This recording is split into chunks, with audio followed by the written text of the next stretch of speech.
Hello and welcome to another fun-filled edition of Adam's Music Box. Seems like I've lost my head, but in any case, I've still got something screwed onto the shoulders because today I want to talk to you about one of my very favorite artists of all time, the enigmatic yet irresistible Weldon Irvine. Now, Weldon Irvine is one of the most interesting composers, pianists, multi-instrumentalists, poets, and playwrights of the modern era. And most of the lion's share of his work came in the 70s, which, as we all know, was a wonderful decade of musical and general artistic creativity. His first solo effort, Liberated Brother, straight out the gate, was wonderful. And this was followed by other instant classics: Time Capsule, Cosmic Vortex, Justice Divine, In Harmony, Spirit Man, and Sinbad.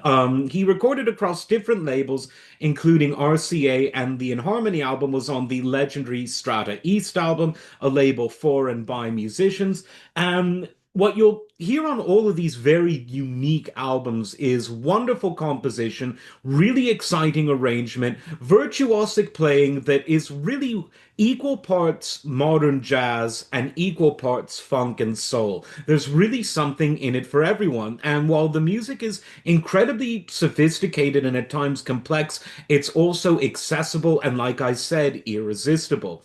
Now, he was a very philosophical man, and in the 80s and 90s, when he had something of an underground revival, he worked with a lot of young hip hop artists and did a lot of very interesting work. Never one to look behind. He was always someone looking forward and collaborating with some of the most interesting artists of the day. For instance, he collaborated with Mos Def. He collaborated with a lot of interesting hip hop artists in the 90s. He tragically died way too young in 2002, but he left behind a wonderful musical legacy of his own. He played on one of Freddie Hubbard's best, if not his best album, Straight Life. The song Mr. Clean is absolutely legendary. It was the song that he wrote for Freddie Hubbard, so definitely check that out.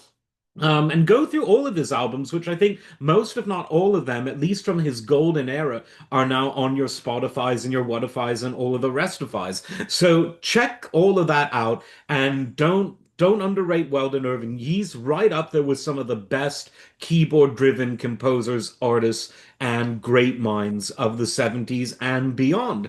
As always, like, subscribe, and we will see you next time. Take care.